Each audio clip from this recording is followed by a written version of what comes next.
So, we're getting ready for our Nightmare Division run at Potato Brutality. And as part of our training for this, that little sloth elected to climb Picacho Peak, which is this big chunk of rock sticking up kind of all by itself out in the desert near Tucson. In June. All the way up to At least we started kind of early in the day, so it wasn't super hot when we first started, but it's still June. It's still Arizona. It's still pretty challenging. A whole bunch of cable section. They've never done anything like this. They've never done really any climbing at all. I mean, it's not technical climbing, but there's a lot of effort that goes into this. But they made it, and they're feeling pretty proud of what they did. An accomplishment. Now you've climbed Picacho Peak. What's next? 2-gun action challenge match. Alright, well. There we have it. So first stage of the day, you start out in the Jeep, pistol on the dash. You have to get 2 A-zone hits or 3 hits overall on each target. I just go ahead and fire 3 shots at each of them. I think I dropped one on that last target. Got a penalty for that. And then things just go really bad. I run over here. Oops. Red dot isn't on. Could have gone better. That kind of starts a snowball of me getting into a poorly organized headspace.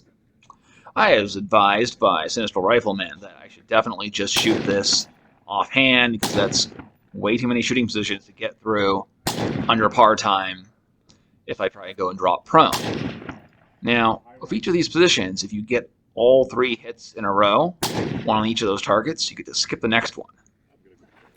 Well, I'm not hitting it at all offhand. So I go ahead and drop down, shoot it prone, which isn't too hard to do, but yeah, it ate up a whole bunch of time. Trying to do it both ways was the worst possible way to go about doing this, and it doesn't work out well for me. I make it only to the 2nd position out of 8, and you can see shooting from here, kick up a terrible dust cloud, can't even see the target, get one more hit in, oops, I'm out of time. Oh well. Let's do better next round. Now, Tactical Sloth, doing their run. Pistol. Goes alright. They make the relatively smart choice of taking a couple extra shots at the farther target to make sure they actually get it. The pistol shooting goes fine, but yeah, rifle shooting doesn't work out so well for them either. They elect to start on the ground. They want at least to get some hits in. But exhaustion, all the fatigue from that hike, always the first stage of the day tends to be where you like fuck up the worst because you're not like in that head zone yet. And well, that's pretty much what happens. Overall, this match is not going to work out super well for them, but this is their first time running in actual armor, first time doing a match with this ridiculous level of fatigue from completely exhausting themselves the previous day. But hey, this is practice. That's what it's for.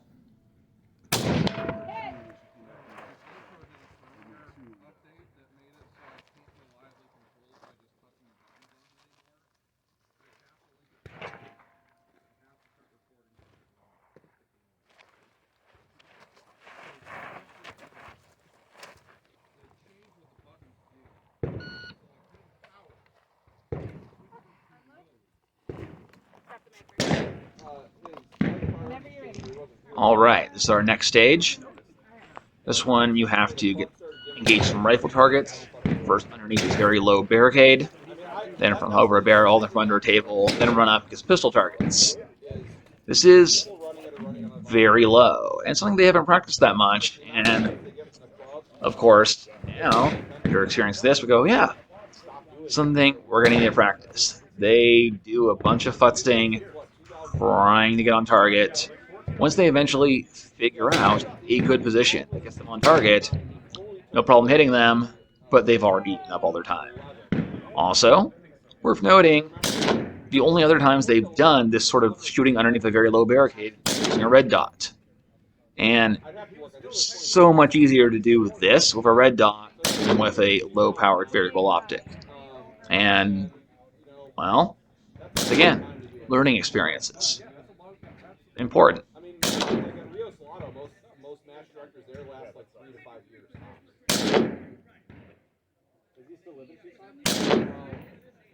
Sometimes. He has an offer somewhere else. So he's not even in Tucson all the time. Technically, he doesn't live in Tucson, period. What's that? He technically doesn't live in Tucson, period. Yeah. Small compound in the middle of nowhere. I was gonna say he's way out there. I used to be his neighbor. Okay. I just I'm like, yeah, he's out of town. Yeah. So it just Now, I am using a red dot. That is going to make this much, much easier. And I get a bit of redemption after my terrible performance on my first stage of the day. Unusual for these sort of matches that you actually get to start laying down. Usually they make you have to actually drop down on the clock. But no, you get to start out in a shooting position. I go ahead and I have my sight picture before the beep. I'm able to get these targets reasonably quickly. One hit each, free those steel targets. Not, one for one, but hey, I know my skill level. It is merely okay. Off the top of the barrel, just draping across the top of it, rather than kneeling and balancing it on the barrel. This sort of like just draping yourself over something. I find a pretty easy shooting position. And normal pro, plenty of space underneath it. No problem. Pop the rifle on safe. Ground it on that table there. Run up. Draw the pistol. It's because of the shooting position before, it has the mag in condition 3. So I have to chamber around, knock down these poppers. Not too hard. Though here I'm looking at the brightness of my dot. While I can pick it up, I can't pick it up very fast. I basically just shot those with iron sights. So I kind of want to get a faster to pick up dot. Easy to use the dot in the plate rack because that little bit of shade there just makes it that much brighter. Enough that it's faster to get onto. And also these are more precise targets where you need that precision and it actually helps more. Hey, I finished the stage. Under par.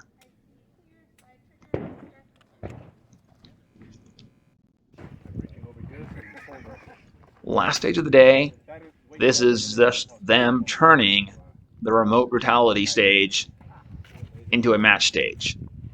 So, regular remote brutality, you just get however many points you get for however many hits. You have 2 different shooting positions. You go to each one, you fire a single shot standing, 1 kneeling, 1 prone, move. Each shot is only a single attempt. Either you get a hit or you don't. The way it's scored in stage 2-gun match, you get a 5-second bonus for each hit. Whole thing runs for a minute.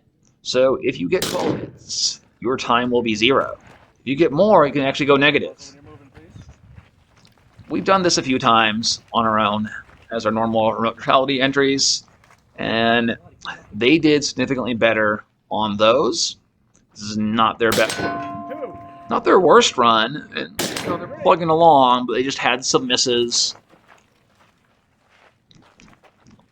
But once again, when they did that before, it was at the very start of the day, fresh, totally prepared, and this is coming into this exhausted after camping out in the desert. So, not their best version.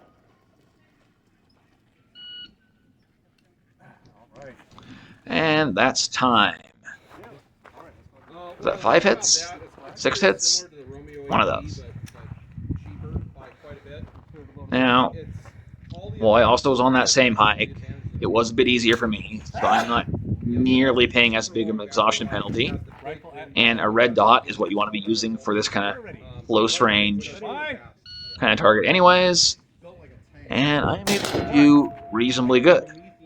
I actually beat my score when we were doing this on our own back home by 1. Total of 12 hits. So I have no misses, fire 12 shots, 12 hits, then run out of time. Really good people manage 15, but 12 I feel makes me decent. Like I'm not sad about getting 12 hits.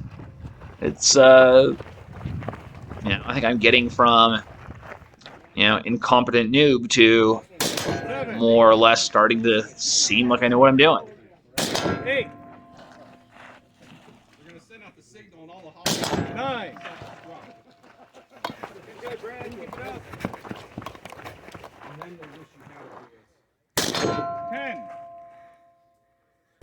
11. 12. All right, we're done. Time.